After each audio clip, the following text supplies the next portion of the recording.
Hello everyone, आप सभी का स्वागत है हमारे यूट्यूब चैनल सरस कोचिंग सेंटर में। हम लोग यहाँ पे पढ़ने जा रहे हैं बिहार बोर्ड वर्ग 7 अध्याय 5। उसका हम लोग देखेंगे प्रश्नावली 5.2। तो प्रश्नावली 5.2 शुरू करने से पहले थोड़ा हम लोग यहाँ पे बेसिक जान लेते हैं। जब हम लोग यहाँ पे क्वेश्चन बनाए तो हम लोग को कोई प्रॉब्लम ना हो।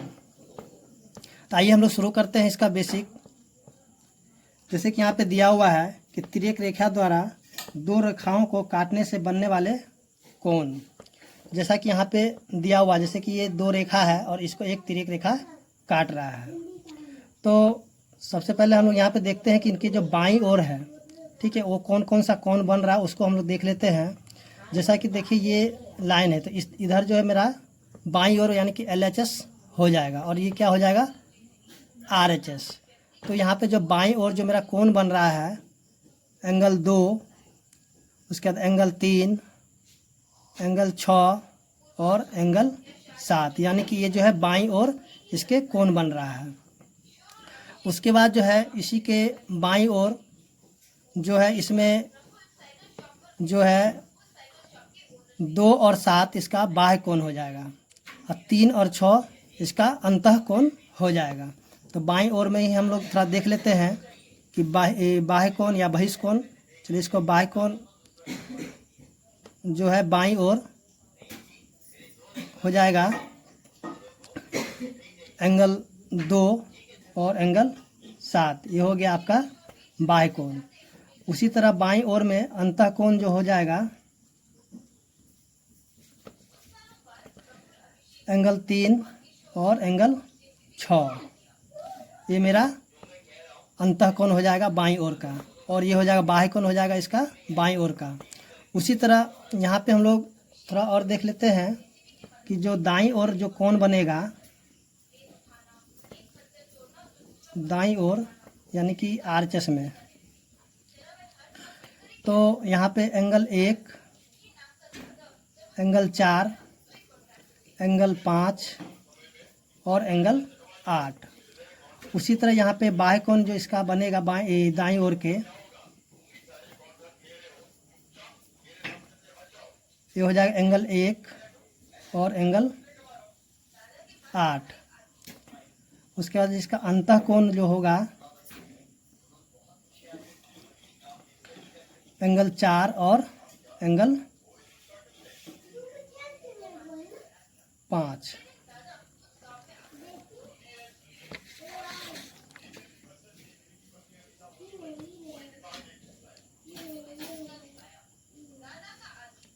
उसके बाद जो है यहाँ पे हम लोग देख लेते हैं कि जो पूरे में जो बाह्य कोण होगा उसको देख लेते हैं और अंतः कोण जो होगा पूरे में उसको भी देख लेते हैं। तो पूरे में जो है अंतः कोण यानी कि पूरा में अंतः कोण हो जाएगा एंगल 3, एंगल 6, उसका एंगल 4, एंगल 5। उसी तरह पूरे में हम देखेंगे तो बाह्य कोण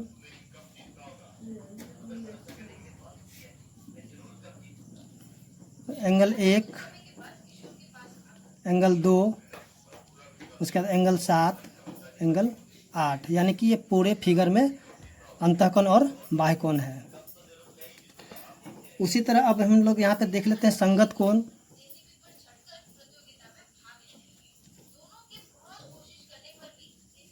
तो संगत कोण के युग्म यानी कि कॉरस्पॉन्डिंग एंगल। तो कॉरस्पॉन्डिंग एंगल मेरा यहाँ पे कौन कौन सा बनेगा, देखिए यहाँ पे एंगल 2 जो है एंगल 6 के बराबर हो जाएगा। कहने का मतलब कि एंगल 2 का मान जितना होगा उतना एंगल 6 भी हो जाएगा। अगर एंगल 2 मेरा 110 डिग्री है तो एंगल 6 भी मेरा 110 ही डिग्री होगा। उसी तरह एंगल 3 जितना होगा उतना एंगल 7 हो जाएगा, यानी कि अगर ये 70 डिग्री होगा तो ये भी 70 डिग्री हो जाएगा। उसी तरह यहाँ पे देखेंगे कि एंगल 1 जितना होगा उतना एंगल 5 के हो जाएगा। उसी तरह एंगल 4 जितना होगा उतना एंगल 8 के हो जाएगा। तो ये मेरा है संगत कोण के युग्म। उसके बाद अब हम लोग यहाँ पे देखते हैं एकांतर अंतःकोण।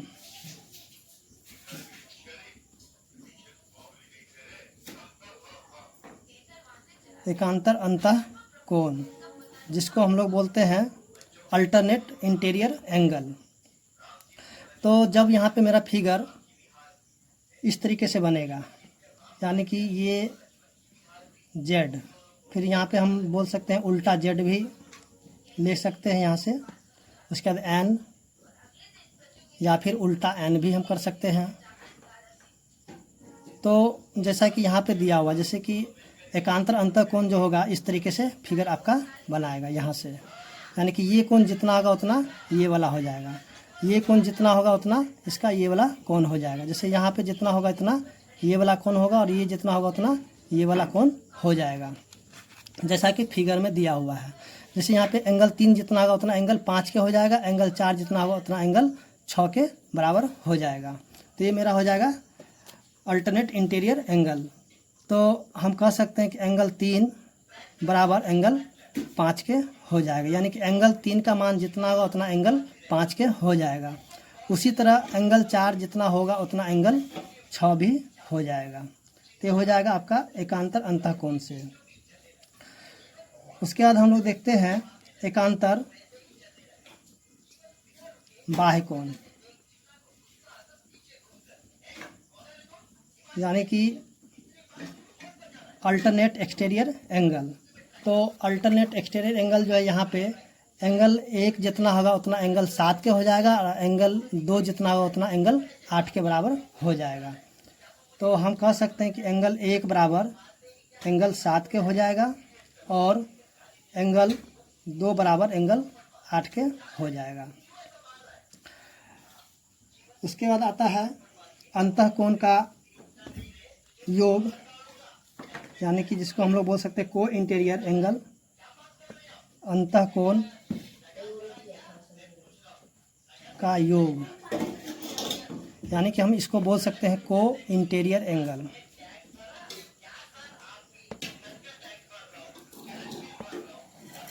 तो को इंटीरियर एंगल में जो है इस प्रकार से मेरा फिगर बनेगा।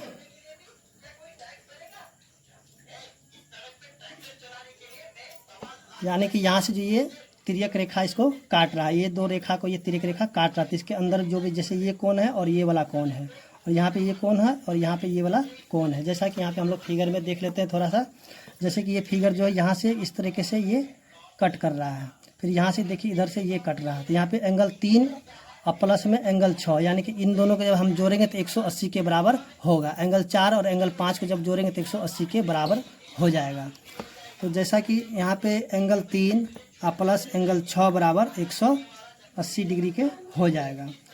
उसके बाद एंगल 4 जो है एंगल 4 और एंगल 5 जो है, जब दोनों को हम जोड़ देंगे तो 180 डिग्री के बराबर हो जाएगा। तो उम्मीद करते हैं कि आप लोग को बेसिक समझ में आ गया होगा और आप लोग जो सबसे पहले इस फिगर को अच्छी तरीके से याद कर ले और ये जो जितने भी बात है इनको याद कर ले, ताकि आप जब भी क्वेश्चन बनाएं तो आपको जो कोई प्रॉब्लम नहीं होगी। और ये जो है आपको अभी क्लास 7 में और क्लास 9 में दोनों ही क्लास में इन दोनों को मतलब यूज है और दोनों क्लास में जो है इन दोनों का बहुत ही यूज है इनका। तो आप जो इसको अच्छी तरीके से याद कर लें। तो आइए हम लोग शुरू करते हैं प्रश्नावली 5.2 का क्वेश्चन नंबर 1। जैसा कि 5.2 का क्वेश्चन नंबर 1 यहाँ पे दिया हुआ है कि संगत कोणों के युग्मों के नाम लिखिए। तो संगत कोण का मतलब होता है कोरोस्पोंडिंग एंगल। जैसा कि अभी हम लोग यहाँ पे बेसिक में देखे थे कि कोरोस्पोंडिंग एंगल कौन कौन सा होगा। जैसे कि एंगल 1 जो है एंगल 5 के बराबर होगा, एंगल 4 जो है एंगल 8 के बराबर हो जाएगा, एंगल 2 जो है एंगल 6 के बराबर होगा और एंगल 3 एंगल 7 के बराबर हो जाएगा। तो ये हो जाएगा मेरा संगत कोणों के युग्म। तो आइए हम लोग इसको लिख लेते हैं। जैसा कि पहला में दिया हुआ है, तो आप लोग जो है इस फिगर को भी नोट ज़रूर कीजिएगा। तो सबसे पहले हम लोग फिगर को नोट कर लेते हैं। तो हमने यहाँ पे फिगर को क्या क्या नोट कर लिया है। तो आइए हम लोग इस क्वेश्चन का आंसर देते हैं। जो यहाँ पे संगत कोणों के युग्म है उनका नाम हम लोग लिख लेते हैं। तो संगत कोण हो जाएगा एंगल 1 एंगल 5, यानी कि एंगल 1 बराबर एंगल 5 के हो जाएगा। उसी तरह एंगल 4 जो है एंगल 8 के बराबर हो जाएगा। उसके बाद जो है एंगल 2 जो है एंगल 6 के बराबर हो जाएगा। उसके बाद एंगल 3 जो है एंगल 7 के बराबर हो जाएगा। ये मेरा हो गया है संगत कोणों के युग्म यानी कि कोरोस्पोंडिंग एंगल। उसके बाद जो है क्वेश्चन नंबर 2 दिया हुआ है कि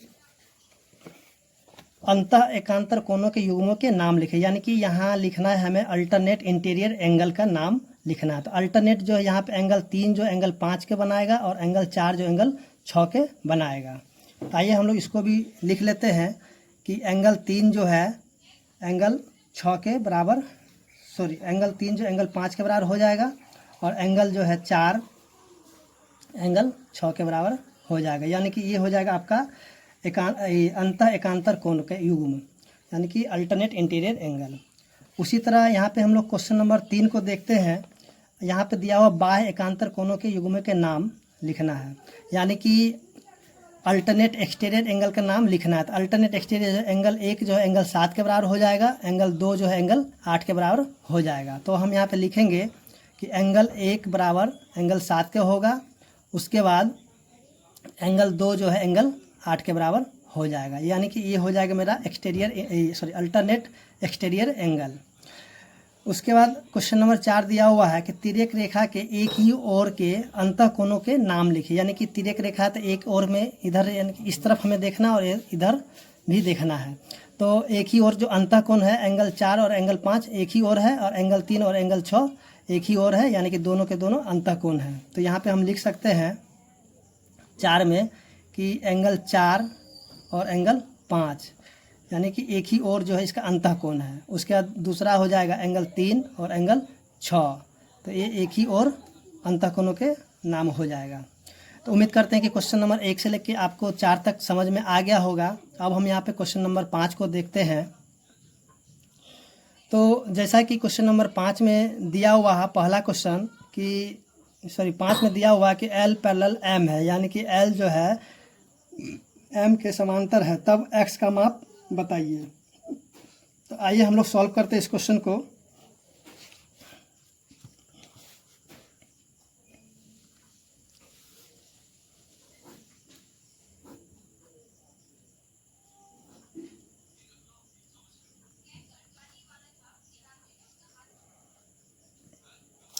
जैसा कि हम लोग अभी देखे थे कि यहाँ जो है 110 है और यहाँ पे x है, तो ये जो है इसके संगत कोण के युग्म से ये दोनों बराबर हो जाएगा। तो हम यहाँ पे लिख सकते हैं कि x बराबर, यहाँ पे पहले हम लिख देंगे L पैरेलल M, तो L पैरेलल M यानी हम कह सकते हैं x बराबर 110 डिग्री। तो इसको हम लिखेंगे संगत कोण के युग्म से, इसको लिखेंगे संगत कोण के युग्म से। तो यानी कि x का मान कितना आ गया 110 डिग्री, यानी कि संगत कोण के युग्म से ये हो गया है। उसके बाद हम इसका दूसरा नंबर क्वेश्चन को देखते हैं जो कि दिया हुआ है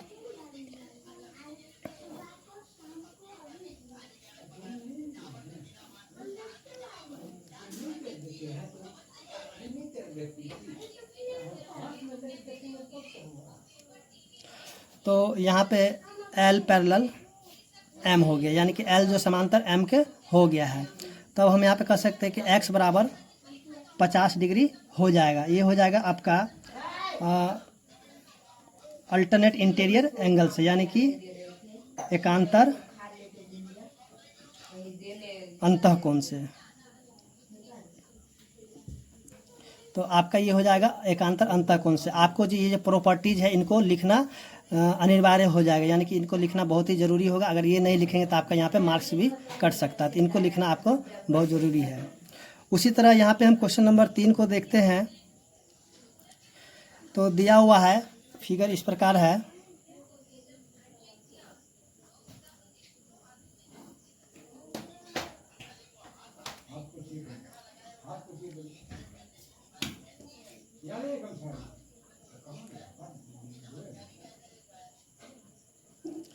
तो यहाँ पे हम लिख सकते हैं इसको कि L पैरेलल M, यानी कि L समांतर M के है। तो यहाँ पे कह सकते हैं कि x प्लस में 55 बराबर 180 डिग्री। ये आपका हो जाएगा जो है अंतः कोणों का योग से, यानी कि को इंटीरियर एंगल से हो जाएगा। ये अंतः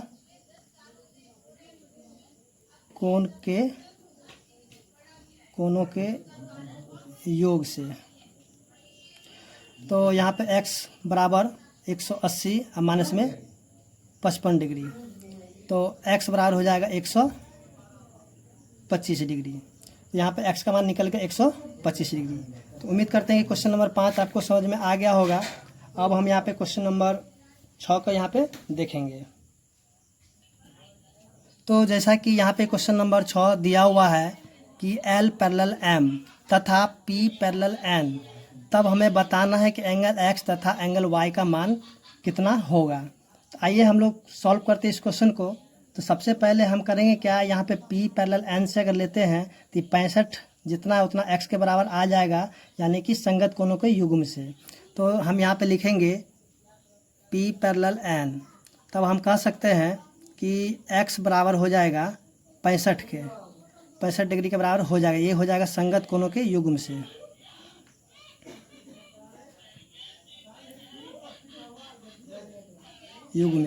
यानी x का मान मेरा 65 निकल गया है।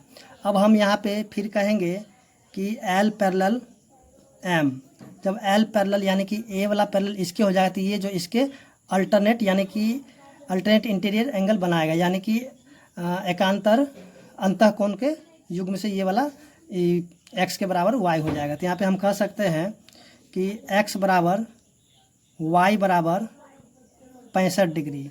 तो ये हो जाएगा आपका एकांतर अंतः कोण के युग्म से, एकांतर अंतः कोण के युग्म से। इस तरह जो है क्वेश्चन नंबर 6 मेरा बन चुका है। अब हम यहाँ पे क्वेश्चन नंबर 7 को देखेंगे, जो कि क्वेश्चन नंबर 7 में दिया हुआ है कि चित्र 5.42 में, यानी कि इसी फिगर में z का मान क्या होगा तथा इसमें बनने वाला चतुर्भुज किस प्रकार का होगा, कारण के साथ बताइए। तो आइए हम लोग सॉल्व करते हैं इस क्वेश्चन को। तो क्वेश्चन नंबर 7 के लिए हम लोग करेंगे क्या कि इसी फिगर से हमें निकालना है इसका आंसर। तो जैसा कि यहाँ पे y है, ठीक है, y का मान तो हमें यहाँ पे निकल गया 65 डिग्री, तो ये 65 हो गया है। तो हम कह सकते हैं कि ये भी मेरा 65 हो जाएगा। तो यहाँ पे ये भी हो जाएगा मेरा संगत कोण के युग्म से, ये 65 डिग्री हो जाएगा। तो इसका हम यहाँ पे नाम कुछ भी लिख सकते हैं, जैसे कि XYZ है तो इसको हम लिख लेते हैं। चलिए हम यहाँ पे इसको लिख लेते हैं R, या कुछ भी हम यहाँ पे लिख सकते हैं। चलिए हम R इसको लिख लेते हैं, कोई भी नाम दे देते हैं अपने मन से, आप कुछ भी नाम दे सकते हैं। तो यहाँ पे लिखना होगा आपको, तो यहाँ पे आपको लिखना होगा कि P पैरेलल N के, तब हम कह सकते हैं यहाँ पे कि एंगल R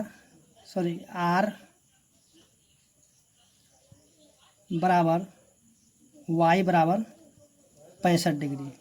तो ये हो जाएगा आपका संगत कोण के युग्म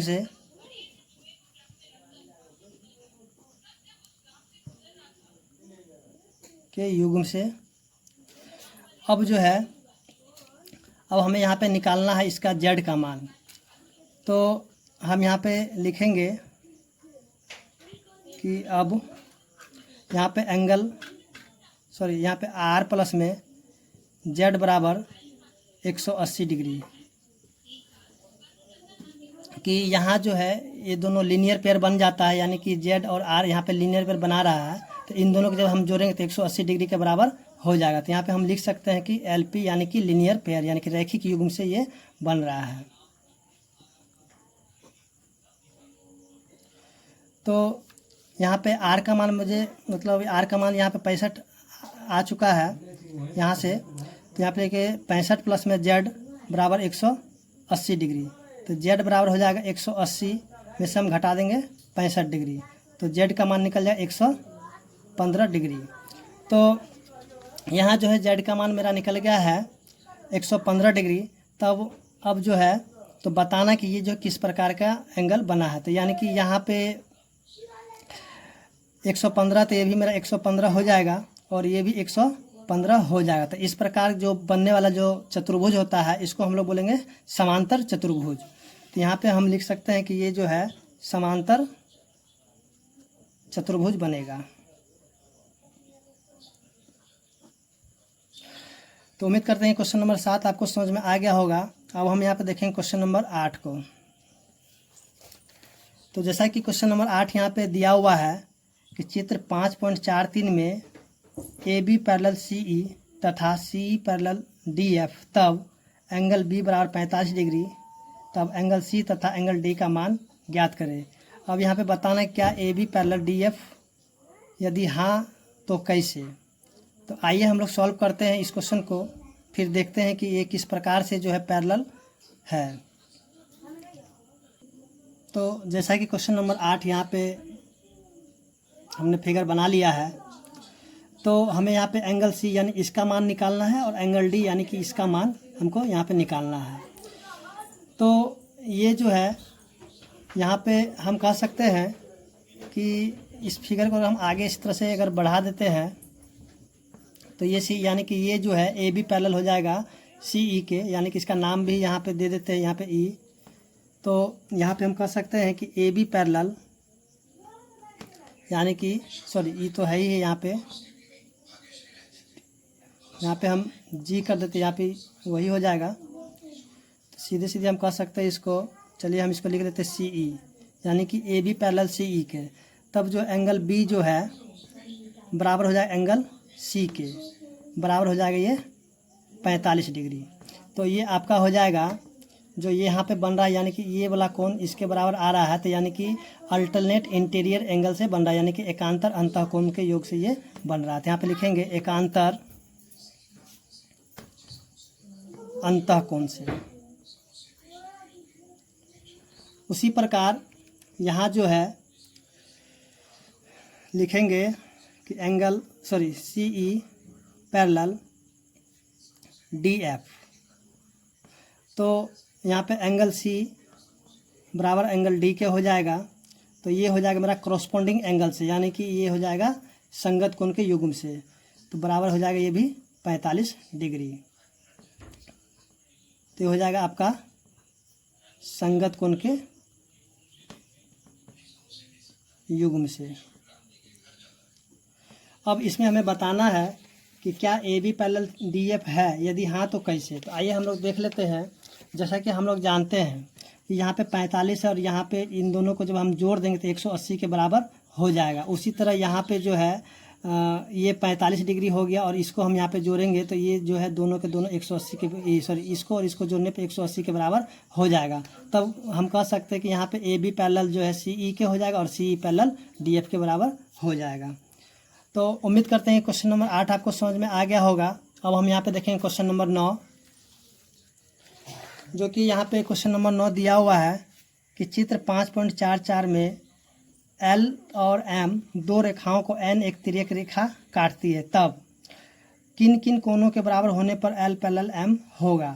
उसके बाद चित्र 5.44 में बताना एंगल 4 प्लस एंगल 5 बराबर 180 डिग्री है, तब क्या L पैरेलल M होगा। तो ये तो मेरा हो जाएगा कि यहाँ पे इन दोनों को जब हम जोड़े तो 180 डिग्री होगा। अगर ये दोनों को जोड़ने पे 180 डिग्री हो जाता है तो ये दोनों पैरेलल हो जाएगा। तो यहाँ पे एंगल 4 प्लस एंगल 5 बराबर 180 डिग्री होता है, ये हो जाएगा को इंटीरियर एंगल से 100 डिग्री होता है। तो ये क्या हो जाएगा, यहाँ पे मेरा हो जाएगा आंसर हाँ, क्योंकि ये 180 डिग्री के बराबर हो जाएगा।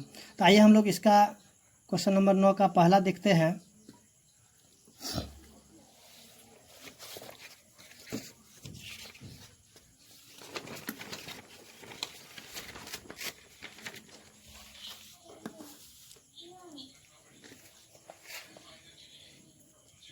तो जैसा कि फिगर यहाँ पे दिया हुआ है, इसको सबसे पहले हम लोग नोट कर लेते हैं। ये L हो गया, M हो गया, यहाँ पे N, यहाँ पे 1 2 3 4 5 6 7 8। तो इसका जो पहला है इसके में बताना है कि किन किन कारणों से जो है ये एल पैरेलल एम होगा।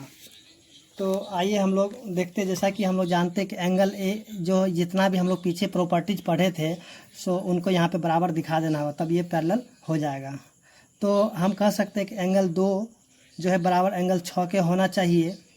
उसके बाद जो है एंगल 3 बराबर एंगल 7 के भी होने चाहिए। उसके बाद एंगल 1 बराबर एंगल 5 के होने चाहिए। उसके बाद जो है एंगल 4 जो है बराबर एंगल 8 के होने चाहिए। तो एंगल 1 एंगल 5 के, एंगल 4 एंगल 8 के, एंगल 2 एंगल 6 के, एंगल 3 एंगल 7 के। उसके बाद जो है सो यहाँ पे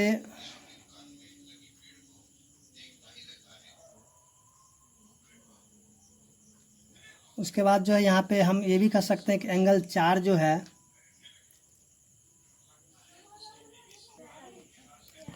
एंगल 4 बराबर एंगल 6 के। उसके बाद एंगल जो है 3 बराबर एंगल 5 के।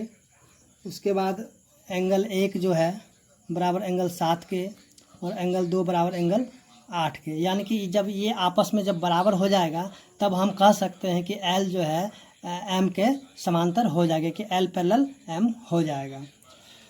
उसी तरह अब हम यहाँ पे क्वेश्चन नंबर 2 को देख लेते हैं, जो कि दिया हुआ था कि एंगल 4 + 5 बराबर 180 डिग्री है, तब क्या एल पैरेलल एम होगा। तब यहाँ पे लिखेंगे हाँ, क्योंकि हम लोग पीछे इसका बेसिक में देख चुके थे कि एंगल 4 प्लस में एंगल 5 जो है 180 डिग्री के होता है। यानी कि को इंटीरियर एंगल, जिसको हम लोग बोलते हैं संगत कोणों के युग्म, संगत कोणों के